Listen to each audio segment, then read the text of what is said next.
Welcome back to the LusoCAD for Beginners course by Structural Academy.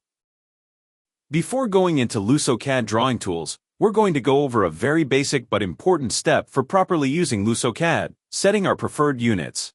It is essential for us to be sure of what unit of measurement we want to create a new project with, since it will be a variable present in the entire process of drawing.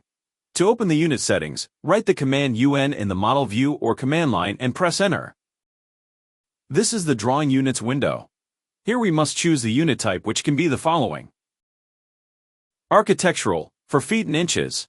This type displays both decimals and fraction units. Decimal, for inches, meter, millimeters, or any other units without fractions. Engineering, which use architectural units but in a decimal format without fractions. Fractional, which are decimal non-units. They're displayed in values of fractions like 3/4 and so on. And lastly, scientific, which use a decimal value raised to a power. These are useful for displaying very large values.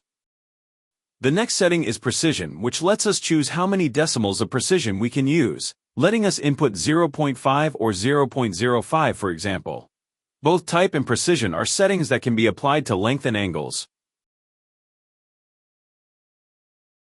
Afterwards, we can choose the units to scale inserted content, which can be originally drawn in a different unit.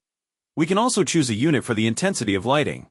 Lastly, we can choose the base angle for the cardinal directions.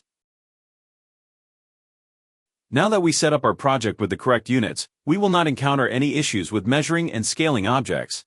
We are now ready to start drawing, so follow along the course to explore LusoCAD's drawing tools.